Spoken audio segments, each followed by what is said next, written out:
It's been about 7 months since I signed my year-long lease for this shithole apartment. I don't think I'll be making it another 5 months. I'm not sure if I'll even make it another night. My cheapness might have cost me my life. I was going to make this a short cry for help before I remembered that no one would ever believe me, and it would be too late anyway. Hell, I wouldn't believe this if I stumbled across it.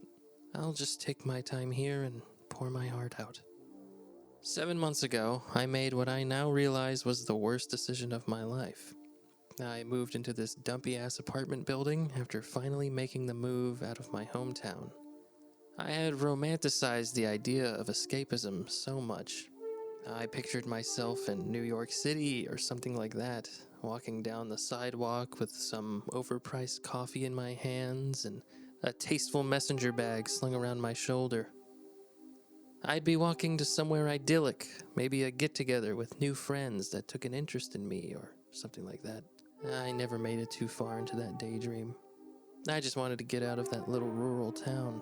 It was one of those towns that was just a road with a bunch of sad old signs along it, blown out buildings with occasional passing silhouettes that were once somebody's. Let's just say I couldn't afford New York City, but I could afford a small city a few hours from that rotting place of a town. It's a city with some high rises and skyscrapers, but nothing that's going to put it on somebody's road trip. It's a pretty lonely place, honestly. It's old and tired like my hometown, but in a more industrial way. Walkability isn't much of a reality here unless you want to take your chances with the harsh weather or the rampant mugging. So there went my sidewalk daydream. Still, I wanted to make the most of the experience. I got an apartment right downtown for a reasonable price and figured life would improve from there on. However, I failed to truly grasp how much of a piece of shit the apartment was until I moved in. I was a little too naive at the time to understand the spectrum of stress caused by a quote-unquote landlord special. The doorknobs would come right off, the fridge never fully shut, the toilet wouldn't flush without some sacred jiggling sequence, and a whole mess of other inconveniences or hazards. This apartment also has a lot of strange features. The floor plan doesn't make much sense, and anyone with a shred of interior design knowledge or even just self-respect would have immediately crossed this place off their list. I was so desperate, though, that I didn't mind when I entered the apartment and just saw a hallway full of closed doors. I shrugged off how strange it was that each room was contained behind one of those doors, with none of the rooms connecting to one another. The kitchen is its own closed-off room, and the living room too. The only way to get anywhere in the apartment was to take the central hallway. It honestly looks like one of those hallway chase shots in Scooby-Doo or some shit. For how awful the place is, it's not small. There's a good amount of rooms, and I actually hadn't been able to fill one particular room until recently. When you walk into the place, there's the long hallway and then 9 doors total. There's 4 on the left side, 4 on the right, and 1 at the very end of the hallway. On the right side, the doors in order are the living room, a closet, then my bedroom, and then the bathroom. On the left side, it starts with the kitchen, then another closet, the dining room, and a second bedroom. The 9th door in the middle is that extra room. I barely had enough stuff just to fill the other rooms, and I lacked any sort of motivation to do anything with the extra room for a while. I have a corner unit, so all the rooms on the right side of the apartment have windows, as well as the extra room. The extra room has these neat casement windows that I like to look out of, but offer little privacy. I had thought to make the extra room a sort of reading area, or a home theater type deal, but I was flat broke. The extra room is strange. It's really big and open, and it feels like an apartment of its own. One night, I was in there just looking out at the other surrounding high-rises when I noticed a light switch that had been painted over right next to the window. I didn't think much of it. It was clearly just another amenity of my shithole apartment. I left it alone. As time went on, I found myself in that extra room most nights, just looking out the window. I didn't have the money for any fancy streaming services, nor friends to leech off of, so I just looked out that window most nights. It was peaceful, and at night the city looked bigger and more lively. I loved seeing all the different lights, the blurry shapes of people in their own world watching their TV or making dinner. It didn't take long for me to start picking at the paint on that hidden light switch as I watched the world wind down every night. I'd chip away at the paint little by little with my finger while I was lost in my thoughts. It took a few days to make any sort of progress, but eventually I had peeled off enough paint to see the light switch. It was a different color than the new plain white paint that covered everything else. It was bronze, and the switch itself was almost antique looking. It got me wondering how old this building was. A few nights later, the old switch was finally uncovered. It caught the light in an intoxicating way, and I flipped the switch on and off a few times to see if it still worked and what it controlled. Nothing changed. The next night brought a heavy snowstorm. It was beautiful, and you already know I was set up at that window, staring out at the world as the brilliant snow fell. At some point, I was reminded of the bronze light switch, and I flicked it, not remembering if I'd already tried it the night before. Nothing changed. I absent-mindedly flicked it again, and noticed something strange out of the corner of my eye. A light turned on in the building across the street. It was the rightmost room on the top floor of the neighboring high-rise, which was quite a bit taller than my building. At first, I just thought it was something new to look at. My hand still on the switch, I craned my neck up and leaned in to watch the new light. I lost concentration and flicked the switch down, and the room's light turned off. That caught my attention. I looked down at the switch and back up at the now dark pane of glass. I flipped the switch up, and at that exact moment, the room's light turned back on. I continued doing this for probably 5 minutes, just flipping the switch on and off and watching as the faraway room's light perfectly matched. The snow began falling even more, but I could still make out the light turning off and on with every flick of the old switch. I was baffled before too long. So baffled that I went right to sleep, convinced I was deprived of logic and reasoning. The next night came, and at first, I was definitely reluctant to mess with that switch or to even go in that room. I tried staring out other windows, but they were cloudy with trapped moisture. I remember thinking I should get a cat or something before I finally caved and walked into the extra room. There was traffic on the street below from some accident that night, and it provided me with enough entertainment to remain distracted from what happened the night before. The standstill row of gray cars could only stimulate me for so long before I was looking at that switch again.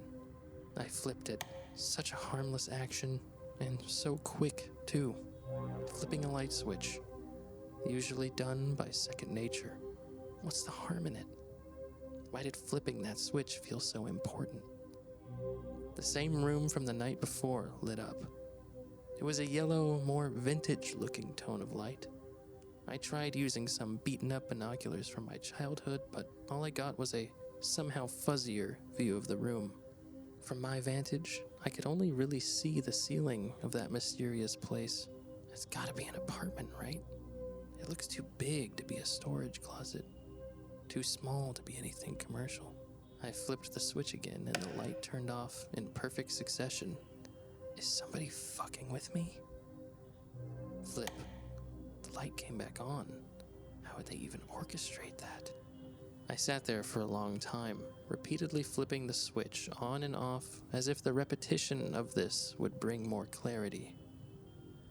I stood there flipping that switch on and off like I was a geriatric old man smacking a television set, hoping for a signal. The traffic jam cleared out, and the streets became empty.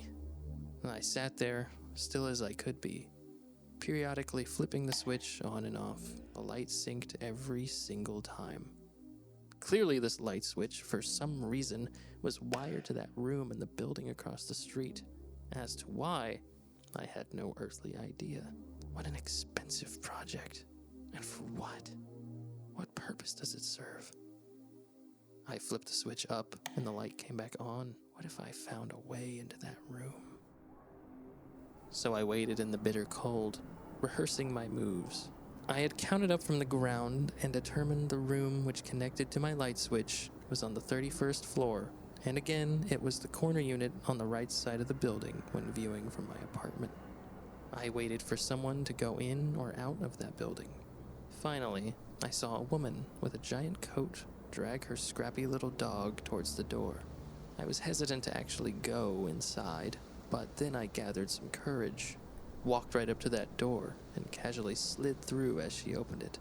I had planned some elaborate cover story that my friend wouldn't answer his phone and all that, but when it came time, I just acted natural and thanked her as I entered.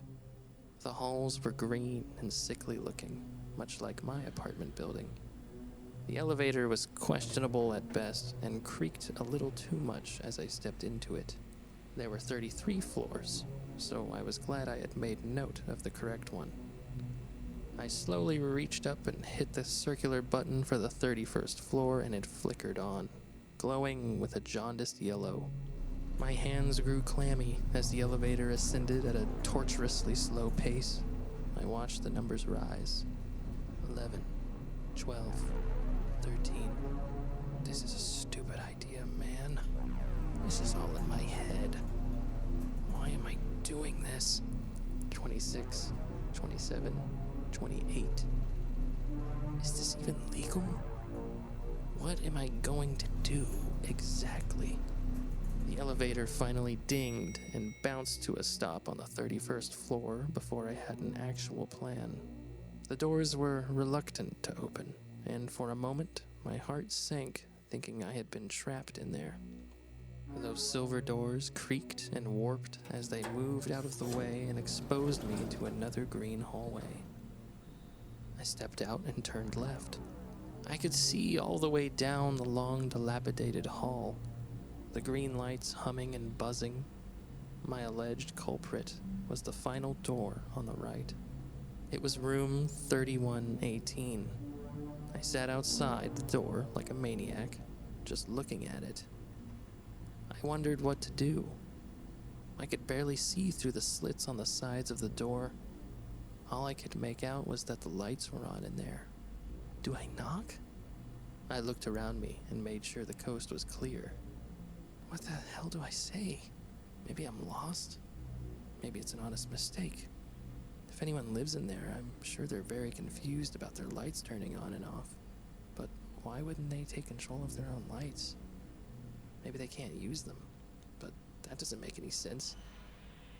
Why would I be able to control their lights, but they I knocked on the door and startled myself. It felt almost automatic. Unsure of what to do, I started to shuffle away and make my retreat, and then I decided to stay and wait. I waited for a few seconds. The pause was long and uncomfortable, enough for my hand to instinctually rise for another round of knocking. A faint and vague sound, dampened enough to even be of my own mind, but it was the sound of dragging, or a thud of some kind with something rolling afterward. What was that? The sound might have continued, or my mind might have kept wandering. Maybe the neighbors? The walls were thin in this place.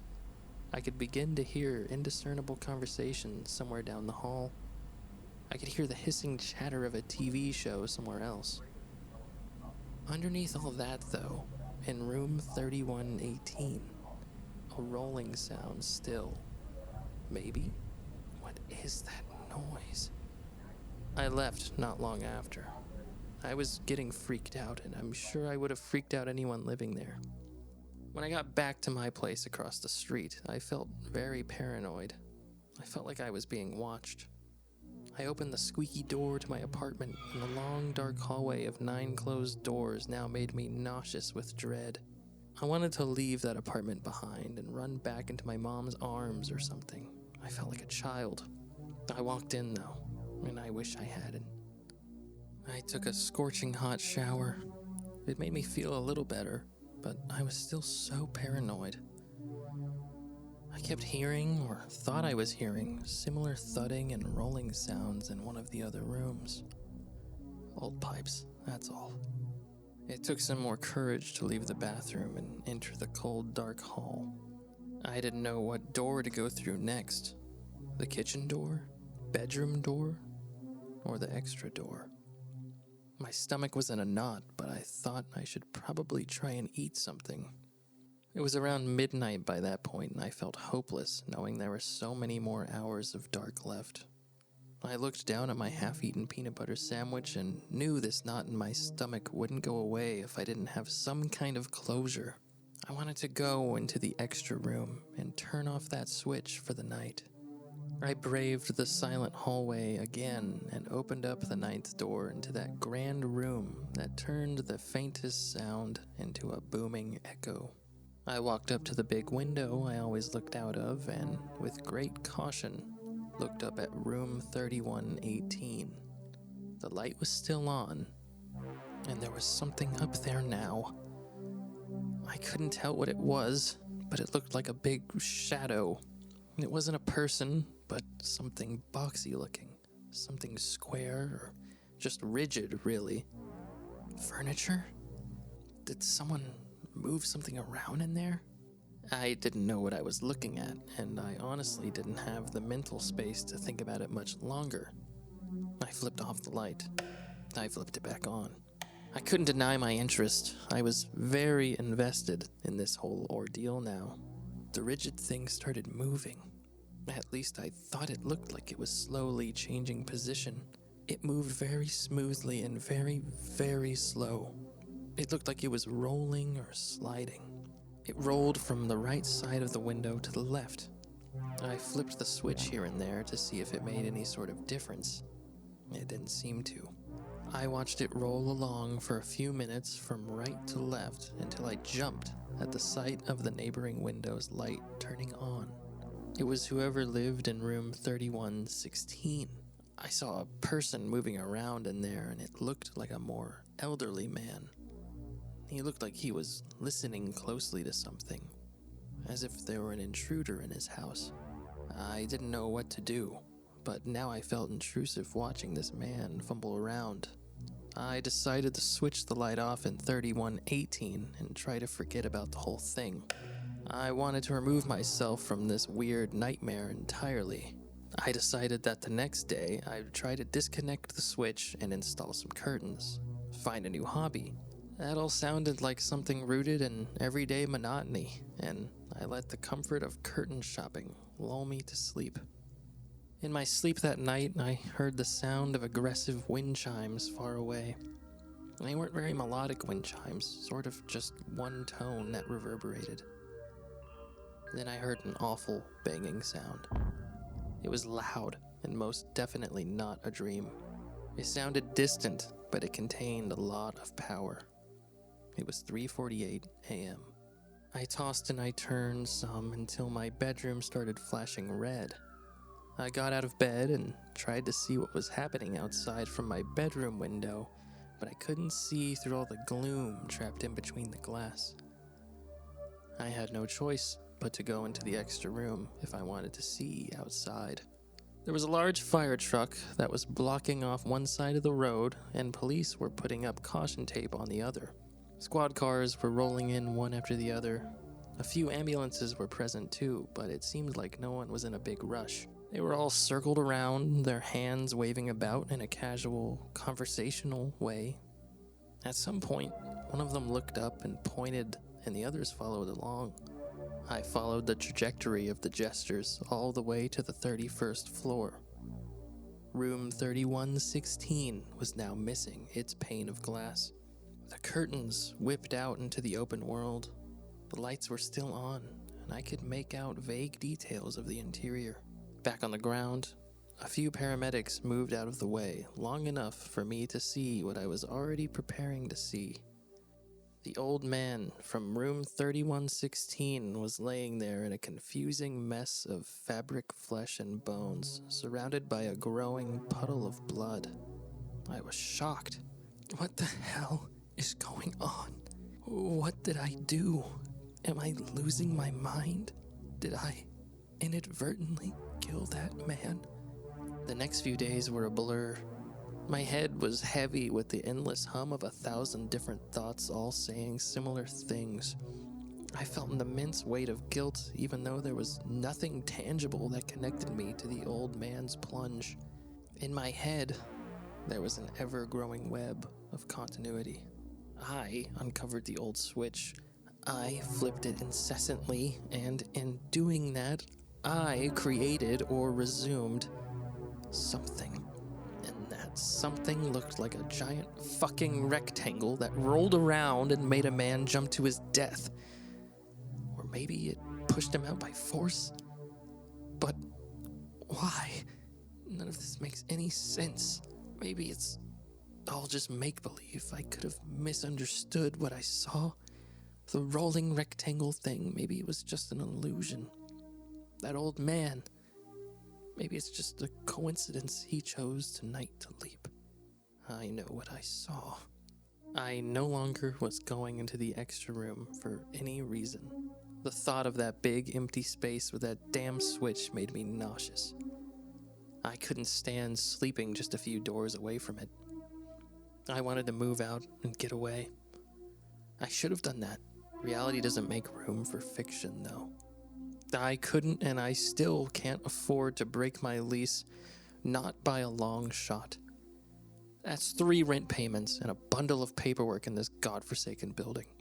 The apartment's obviously outdated, so I thought about making a case for lead paint or something toxic that could maybe get me out of here for free and quick, but I'm not sure how that would blow over. I don't even know how to go about doing something like that. I chose the route of avoidance. If I could ignore the extra room, the mystery switch, the dead man's browning blood stain on the road, and the rolling rectangle monster whose whereabouts weren't known, maybe it would all just fade away with time. A few weeks went by, and that strategy was seeming to work. Even in that short time, I was afforded some hindsight of the whole event. How I was jumping to conclusions, being paranoid, and maybe not appreciating my deteriorating vision that was probably making some serious guesswork. Still, there was no explaining away the light switch. That switch is undoubtedly connected to room 3118 across the street for some unknown reason. I must have tested it hundreds of times. I tried to not let that fact dig too deep when I couldn't sleep or when I'd think I heard the rolling sounds across the apartment late at night. Eventually, I had saved up enough money to treat myself with some more furniture. I wanted to reclaim the extra room and make it mine. I started with a thrifted recliner and some shelves. I was planning on making it a home theater after all. I had plans to bury the big casement windows behind blackout curtains. Earlier tonight, I was moving some new finds into the home theater.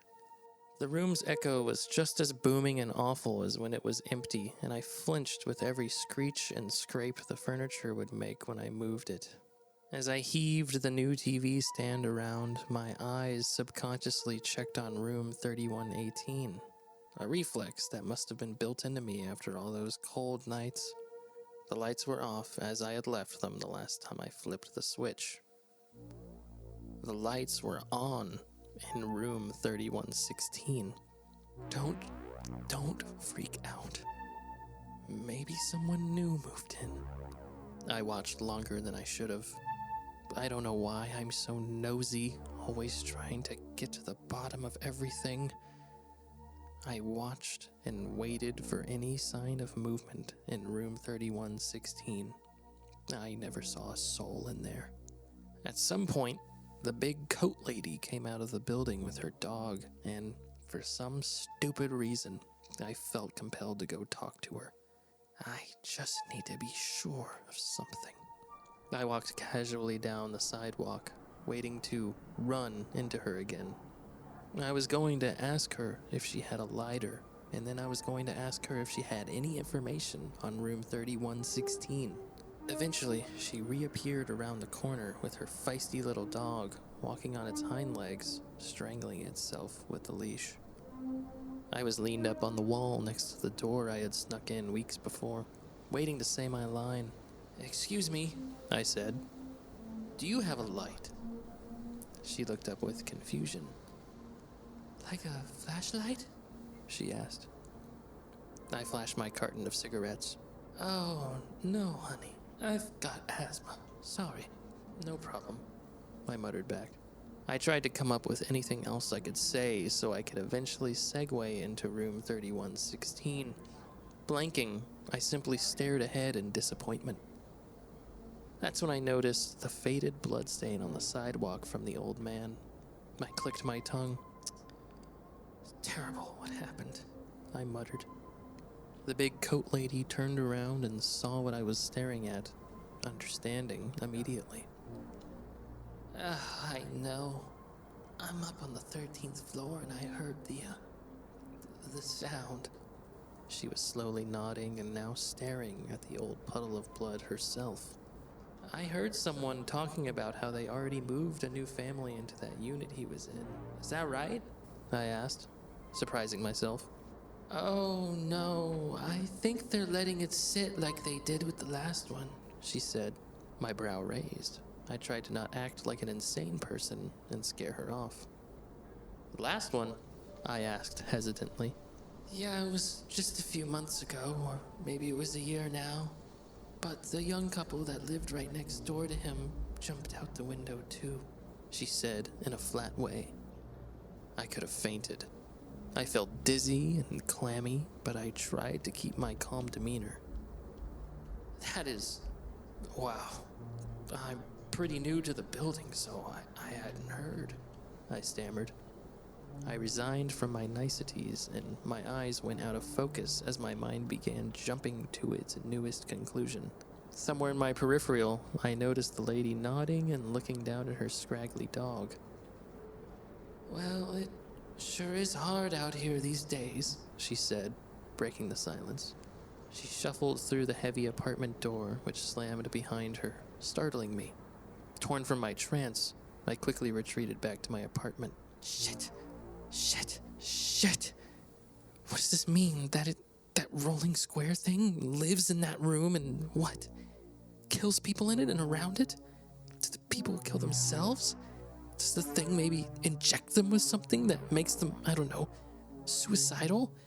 Or maybe they go crazy and they just jump. I was thinking like a fucking lunatic. Like one of the cracked out vagrants wandering through the abandoned motels back in my hometown. I tried to slow myself down, but now I'd been given the perfect evidence to suit my paranoid suspicions. At first, I was just trying to solve this complex series of events. Then I remembered I was involved. I remembered the switch plays a role in this whole thing. The light switch in my home theater. How far can it move? How far could it cross the street and climb the stairs and break in? Maybe it's quiet, or maybe it has some kind of way to silently open my door so I don't notice. So the neighbors don't notice. I found myself back in the home theater with some cheap whiskey and a plastic bottle. I sipped on it and enjoyed the aromatic sting that made me slowly feel braver with every gulp. I looked up at the 31st floor across the street. The lights were still on in room 3116. They're probably just cleaning it out. You need to calm yourself. None of this is your problem. I felt better and braver still with every new swig of the cruel whiskey. At some point, I hovered my hand over the light switch. The dwindling sobriety in me said no. The courageous drunk in me said, I'm just curious. My sight was beginning to sharpen and blur, and I could tell I was swaying as I stood in front of those windows. I was drunk enough to where I felt like an observer of a faded memory from the past. I was drunk enough to where any action felt insignificant and all would be fine because nothing mattered. I flipped the switch, expecting the lights of room 3118 to blink on. The lights in room 3116 turned off instead. Shit! I don't know why, but seeing those lights turn off made me duck and hide below the window. I felt like I woke the rolling thing up and now it could see me. Shit! It moved! It fucking moved. Logic and reasoning was now out the window. The lights magically switched rooms, and I could only imagine it's because the square rolling thing now occupied or will now materialize inside of room 3116. I continued hiding and thinking horrible thoughts to myself. I then did something I would have never done had I not been wasted. I grabbed a hammer and smashed that fucking light switch. I smashed it into a million pieces and then smashed those pieces into dust. I'm sure my neighbors were fuming, but I had been quiet as a church mouse up until tonight. Both room 3118 and 3116 now had no lights on, and I had made the drunken assumption that now they were both safe. This all began when I turned the lights on in 3118. Now the lights would stay off forever, and I made sure of it. I doubt anyone else who would live here would have much more discipline. So I smashed the fucking switch into a million pieces. It wasn't long before I blacked out. Something woke me up hours later. It was deep into the night. I was still in the home theater and still drunk, but now also hungover. I tried to pull it together enough to figure out what woke me. I had thought it was a loud sound, but maybe it wasn't. The air felt like something loud had just occurred, but that was just a feeling, and maybe one of paranoia. I looked out the window and half expected to see another person or persons lying smashed on the ground after diving off the 31st floor, but I saw no such horror. Both 3118 and 3116's lights were still off. I rubbed my eyes and looked around the pitch-black room. I felt my blood freeze. There was a light on in my apartment. I could see the thin sliver of yellow illuminating underneath the door of the home theater. It's in. I wanted to run at first, but then I wanted to sit still and just listen. So I sat there, waiting for something. Maybe it was just waiting for me to make a move. Then I heard it. Muffled, maybe in the kitchen. Rolling. Finally, I could hear the sound in finer detail. The wheels sounded heavy, like the sound of a stone tomb opening. The cheap hardwood floor buckled and cracked underneath those giant rolling wheels, which must have moved extremely slow and calculated, as if it was listening for my heartbeat. I was frozen with fear and confused, so confused. What kind of nightmare has my life become? I wanted to try and make a break for it. I thought about running as fast as I could down my awful hallway and ripping that front door open. It was only a few quick strides away. I sat up a little too quickly. Adrenaline was kicking in. A spring in the shitty secondhand recliner I had passed out on popped, causing an insignificant yet audible click throughout the house. Rolling followed. It was very slow. So slow that one's ear could lose the deep droning tone after long enough to background noise. I slowly sat back and the recliner crinkled ever so softly. The thing made a noise so intentionally imperceptible I could hardly make it out. A metallic sliding sound. The sound of a door's latch being methodically opened. It was leaving the kitchen, and maybe it was moving on to one of the other doors now. The yellow sliver of light went out, and the apartment was now totally dark. Rolling persisted, and I was barely able to perceive the noise. I spent the next few minutes sliding off my recliner with the precision of prey which I undoubtedly had become. 30 minutes could have passed before I had crawled close enough to see under the door's crack. I carefully positioned my left eye to where I could see out into the black hallway just enough. Something impossibly dark, darker than the natural blackness of night. It was just sitting in the hall, waiting. It was large and boxy, just like that silhouette in 3118. It looked to almost perfectly fit the dimensions of the hall, leaving me sealed in. I'm dead. Maybe not. Maybe I can call the police or something and distract it. It would kill them though, right? Then I'd be a murderer. Maybe. Or maybe it would roll away. Maybe it isn't bulletproof. I can't have anyone else's blood on my hands. Maybe I can start a fire somehow, and then the fire department would be able to rescue me from the window. Maybe it's the stupidest thought I've ever had. Too much noise. I can't make any noise. I can't make a sound, or it'll come get me. My thoughts were so frantic and visceral, I feared even they would make a sound which could be intercepted by the masterful listener sitting mere feet away. Another 30 minutes of eternity, and I had silently made my way towards the large windows. I was so cautious and so deliberate in my movements as to not touch the tiniest plastic shard on the ground from when I had drunkenly destroyed the light switch. Maybe I made it angry by doing that. Maybe in breaking the switch, the thing reverted back to me. Or maybe I exposed myself to it when I smashed that switch. I tried to use my phone and call for help, text for help, fucking email for help. None of it was going through. That damn rolling demon must have jammed my signal somehow. I ran out of hope. I froze in place. Eventually, I just started to write all of this. I'm still in the home theater, typing all of this out on my phone as quietly as I can, even sipping the last of my whiskey with the most delicate swigs one could imagine. This whole thing is rather bleak, and I apologize if you stumble across this. I've scheduled this post to go up in 8 hours. Maybe by then the thing will have left, and my final words will get out into the world to be forgotten or laughed at. I'm sure you think I'm insane, or maybe I'm just a liar, and that's okay. I know what happened here tonight.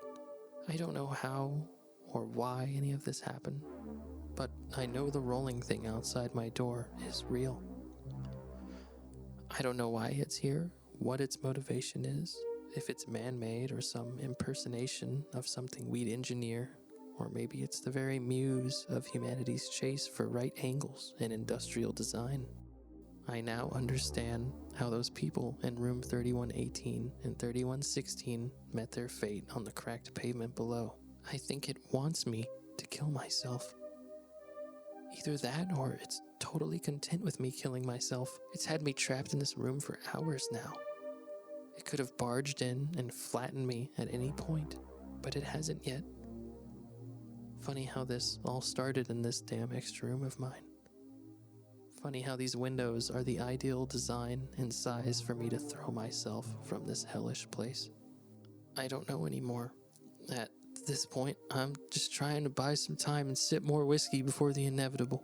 I had been distracted in writing this for a few hours and even began to have hope that when the sun came up, the thing would roll away. All I would need is a few minutes to get out. I don't think I'm so lucky, though. The sky is beginning to brighten into a deep blue, and once again I hear that steady rolling, so slow and meticulous. It must only be moving a centimeter every 15 minutes. The whiskey is doing its job, and it's becoming hard to type, harder to maintain literacy. I think I'll wrap this up here. I'm sorry, everyone. I can only hope that this is seen, and if you did see this, I thank you for keeping me company, in a way. The sun's almost up. I hear rolling, and it's close. The view from the window is very nice. It's looking like a nice day.